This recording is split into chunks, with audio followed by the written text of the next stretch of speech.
Hello மக்களே, so இன்னைக்கு நம்ம பார்க்க போகிறது பார்த்தீங்கன்னா ஒரு அல்ட்ரா கிளியரன்ஸ் ரொட்டேட்டர் பார்க்க போகிறோம். அது என்ன அல்ட்ரா கிளியரன்ஸ் அப்படின்னு கேட்டிங்கன்னா, மெயின் ஃப்ரேமுக்கும் பிளேடுக்கும் இருக்க கேப் வந்து பார்த்தீங்கன்னா 8 இன்ச்சு கேப். இவ்வளோ அதிகமாக ஹை கிளியரன்ஸ் சொல்லி இந்த மாடல் எதுக்கு யூஸ் பண்ணுறாங்க அப்படின்னு பார்த்தீங்கன்னா வாழை ஓட்டுறதுக்கு தான் நண்பா. ஸோ இது வந்து துறையூரில் இருக்க விவசாயிக்கு வந்து பார்த்தீங்கன்னா நம்ம கொடுத்துருக்கோம்.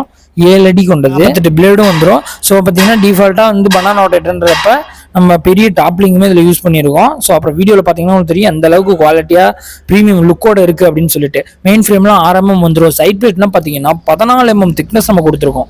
அதுவும் ஃபிளாஞ்சோட திக்னஸ்மே பார்த்தீங்கன்னா 14 mm வந்துடும். அதே மாதிரி பேக் டோரும் பார்த்தீங்கன்னா 4 mm திக்னஸ் போட்டு நல்லா குவாலிட்டியாக இருக்கும் நண்பா. ஸோ நீங்கள் பிளேடு அந்த ஹை கிளியரன்ஸ்லாம் அந்த வீடியோவில் பார்த்தீங்கன்னா உங்களுக்கு தெளிவாக தெரியும். இதில் வெறும் வாழை மட்டும் தான் ஓட்ட முடியுமா அப்படின்னு கேட்டிங்கன்னா அப்படிலாம் கிடையாது. இதுவும் நார்மல் புழுதியாக இருக்கட்டும் இதெல்லாம் ஓட்டிக்கலாம். ஆனால் அதுக்கு நம்ம புழுதி ஓட்டுறதுக்குலாம் இவ்வளோ ஹை ரேஞ்ச் போட்டு வாங்கணும்னு அவசியம் இல்லை. நம்ம இதுக்கு கம்மியான ரேட்லேயே இருக்குது. இது வாழையும் ஸ்பெசிஃபிக்காக ஓடணுன்றதுக்காக இது ஒரு ஸ்பெஷல் மாடல்னு சொல்லலாம். இதோட ப்ரைஸ் தெரிஞ்சுக்கணும்னா கமெண்ட்ல ப்ரைஸ்ன்னு போடுங்க, நானே உங்களுக்கு ரிப்ளை பண்ணுறேன். ஆல் டைப் ஆல் மாடல் எல்லா ரொட்டேட்டருமே ஓன் மேனுஃபேக்சராக நம்ம பண்ணி கொடுத்துட்டு இருக்கோம். டீட்டெயில் வேணும்னா கான்டாக்ட் டீல்ஸ் கொடுத்துருக்கோம், கான்டாக்ட் பண்ணுங்கள்.